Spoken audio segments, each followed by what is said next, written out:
What's the saying? It's not the heat, it's the humidity.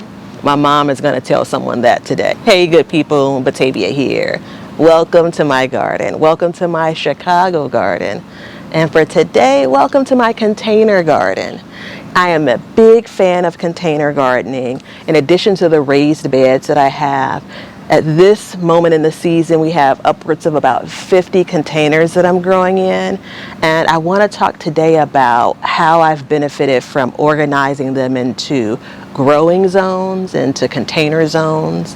Let's dig in. So I don't want to bury the lead. I do have favorites.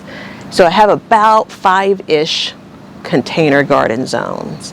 And there's one that's my absolute favorite. And there's one that actually is becoming a close second. So behind me we have my fence line zone. This is something that I've been playing around with for a bunch of years now. It started with the buckets that are directly behind me, which originally were growing in this space here, but I've moved them back a bit to make room for a container bench. My good buddy, Ben over at Sandy Bottom Homestead, gave me this idea some years ago. I've tweaked it to kind of fit my space and my style, and I absolutely love it. One of the things about this particular zone is it's out of the way. I would never do anything with this space beyond put some rocks here, right? The containers are coming out about, let's call it 2 feet. So it makes for a nice tidy space where you can grow any number of things. And if I didn't have the raised bed here, I would probably put my larger containers along this fence line as well. So in general, and this is going to be a rule of thumb when it comes to the garden zones for containers, it allows me to be kind of uber focused on what I need to do in a certain area.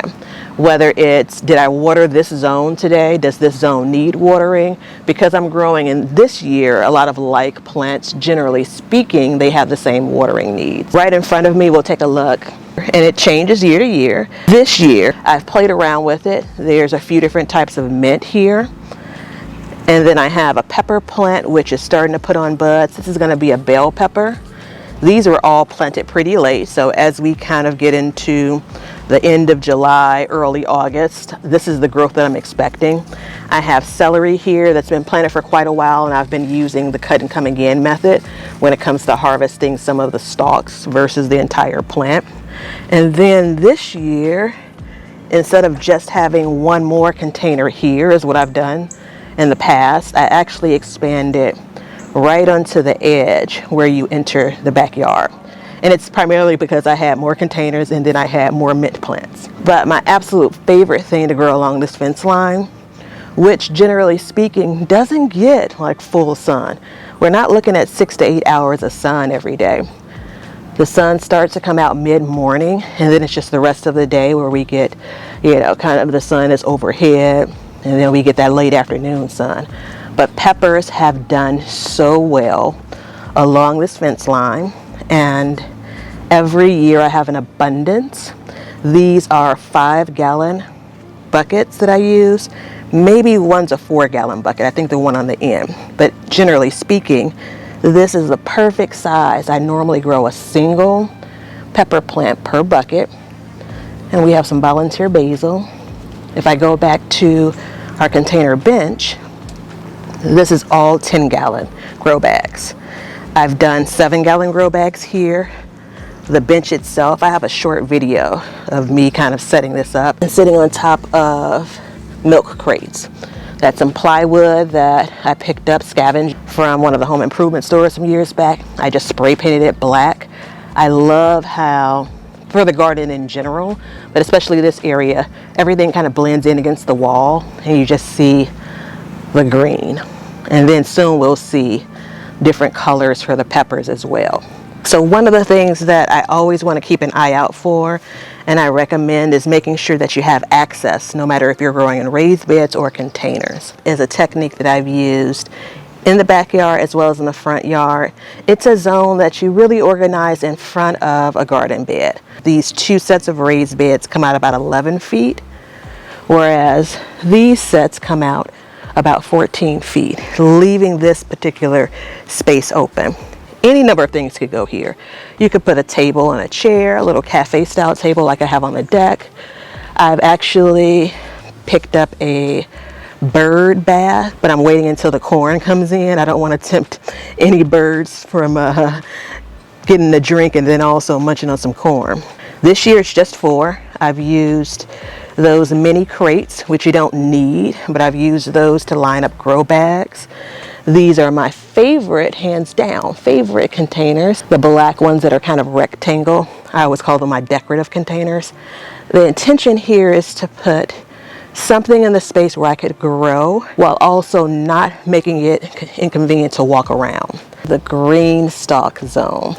So if you have green stalks, I'd love to hear how you have them organized in your garden. This space made sense to me because I've used this same row for regular containers. I've done that black rectangle container, lined those up here. I've also had grow bags lined up here. It creates not just kind of this neat look, but also again a space that's easy to navigate, a space that everything that grows as far as the smaller containers, they have plenty of room to expand, to get sun. The green stalks are a bit tight. So next year I may pull one out and put it on the deck instead. As you're planting, like with anything else, everything is small, but as everything grows up, right? So for me, this space still leaves a lot of room for me to navigate to and from the garage, but also bring my garden tools out, my garden cart, and I'm still able to grow. While I wouldn't consider these garden zones, I do want to shout out to taking advantage of space. So the cage baby is built to grow a number of things, originally just tomatoes, and we've returned back to that this year. But I've basically put these PVC pipes here where I can put hanging baskets. I've had flowers here. This year I'm doing the Tumbling Tom tomatoes, which have produced the first set of tomatoes for me this year, which has been a joy. I have a couple in the front yard garden as well. I almost gave up on this space. I thought last year it just wasn't giving the grow bags enough sun, and you know, tweaking some things, trying some different things really can pay off. You want to talk about, this is a single plant. That is the early white scallop bush.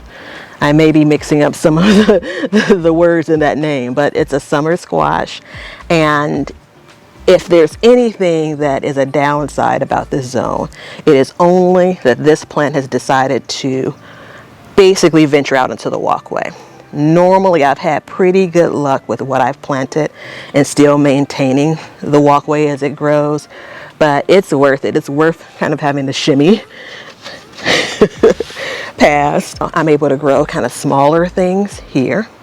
There's some marigolds that are still waiting to put on flowers.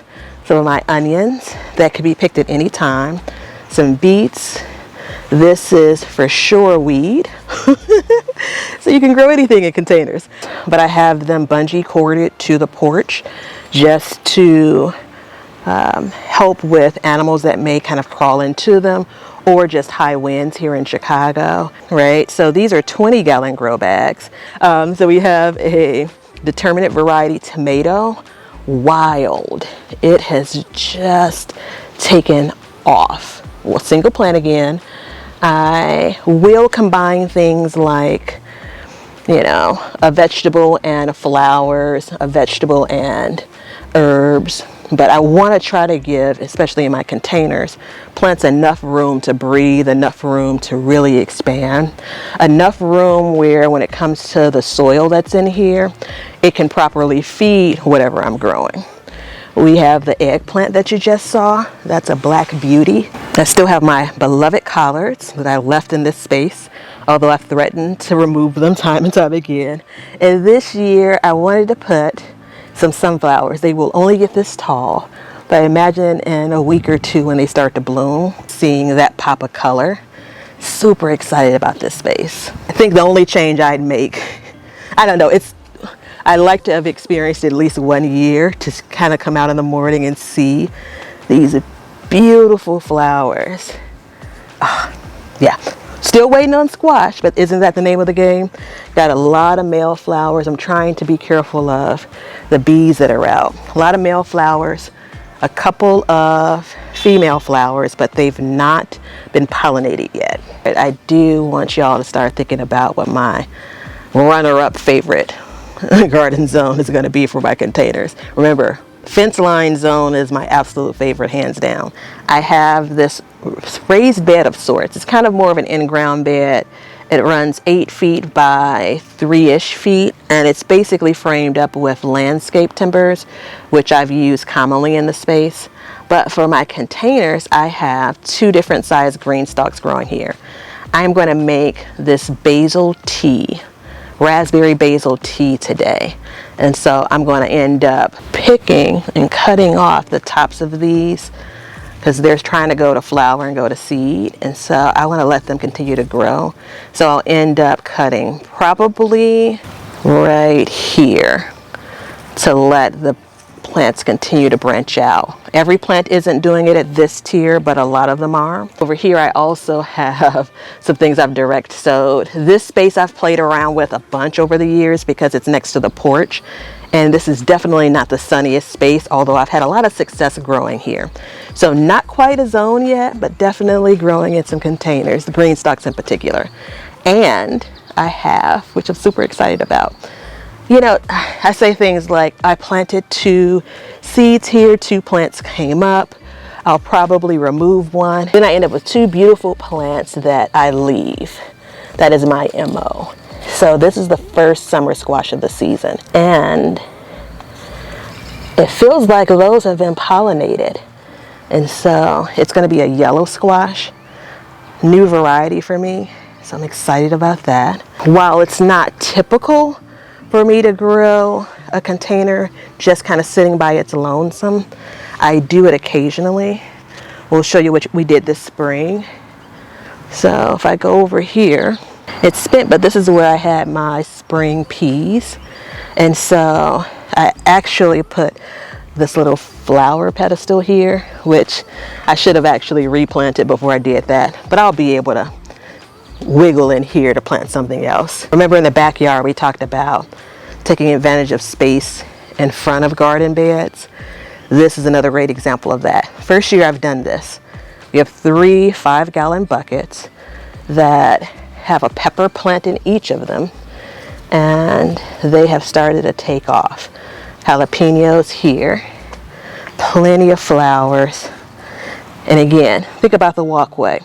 I'm never going to walk right there. Now it is a little bit tight, right? You know, this is ideal for this time of season. If this is the very beginning of the season, it'd make it a little bit harder for me to move around, because you know you're doing a lot more navigating back and forth when you're planting and things. But it works just well for where we are in the season. Now, one more new area for the year. This is the trellis zone. I've had great dreams about taking advantage of growing under the trellis, but this year I decided to go one step further, and I have grow bags that are lined up. I know the sun is catching us. Let me see if I can get in here. I had a 10-gallon grow bag here, but I had to get inside to tie up this tomato plant, which actually wasn't a part of my original garden plan, but here we are. Oh, this is the, gosh, what is it called? Chocolate sprinkle. And the light isn't doing it justice, but as we know, tomatoes start to grow and ripen from the bottom. I just saw a little bit of color. And so it's one of those situations where you don't often get to view things from this angle, which is probably the only caveat about putting containers or even the raised beds in a space like this. You need to be able to see what's happening to take care of what's happening, whether that's harvesting, whether it is trying to treat a sick plant. That white scallop squash plant has been fighting for its life. I'm pretty sure it is the squash vine borer. This pepper plant I've had to tie up, which I don't normally do. I mean, it's thriving. Look at these Jimmy Nardellos, sweet pepper. So I'm waiting for these to get red. And then I have some onions that I need to pull out. And that gives me an opportunity to replant in this space. And then in the entry of the trellis, and again, taking advantage of space that you wouldn't normally do much with. It definitely makes for tight squeezes, but it definitely creates plenty of opportunities. Remember, these are my favorite containers. These are the black containers. I've gotten them from Home Depot and Lowe's over the years. Spent cilantro and spent dill, but this will make for a fine addition to our cucumbers when we're making pickles. So we're patiently waiting for the plants that are inside of that raised bed to grow up. That's what we have there if you see any flowers inside. And then one more container surprise, the tumbling Tom. If I can dial in the proper size container, they don't have to be in a hanging basket. They can be in any kind of smaller area because they're designed to grow small. Whether you're in a large space or you're gardening in a smaller space, the benefits of grouping your containers into zones just really make sense to me. My front yard is about 20 by 25 feet, and the backyard space is roughly about 40 by 25. In those areas, I'm able to grow a lot of food, and it's all because I've been very intentional about the way that I've designed the garden and making sure that I'm designing it in a way that works for me. Who knew that kind of growing in these zones would help me tap into my creative side, right? But it also helps me remain practical, which is one of my things when it comes to gardening. Each zone has its own purpose, its own personality, and it really starts all the way back to the planning stage. Every off season, and sometimes during the season, I'm thinking about how many containers I want to grow in, what the style of containers I want to use is, the look, the aesthetic. If I want to plant like things, like I typically plant peppers along the fence line, or if I want to switch things up. And then it takes me into kind of the maintenance of it all. So every area, generally speaking, I can maintain. I can check for watering at the same time. I can fertilize on a schedule. I don't need to do everything all the time. I can really segment the workout. And then the payoff, right? So harvesting. Every zone doesn't have a harvest schedule, but a lot of the things I grow are being harvested at the same time based on how I've organized the containers. I don't know, it makes me a more efficient gardener, and I'm always looking for ways to streamline the work that we do in the garden. But then it also helps me stay connected to what I'm growing, which is really important for me. Okie doke, so I thought we'd wrap up next to the newly appointed, the newly assigned, the new second favorite garden zone for containers. This space has just brought me so much joy this season. I keep on watching and thinking, how big is it going to get? I may actually have to enter the backyard from the other side in the coming weeks, which will be just fine. I do have a question for you all. What strategies are you using in your garden when it comes to growing in containers? I'd love for you to share below. I'm sure there'll be opportunities where it can benefit me in my garden and others that are reading. And if you have any questions or comments in general, feel free to drop them below as always. And I look forward to seeing y'all in the next one.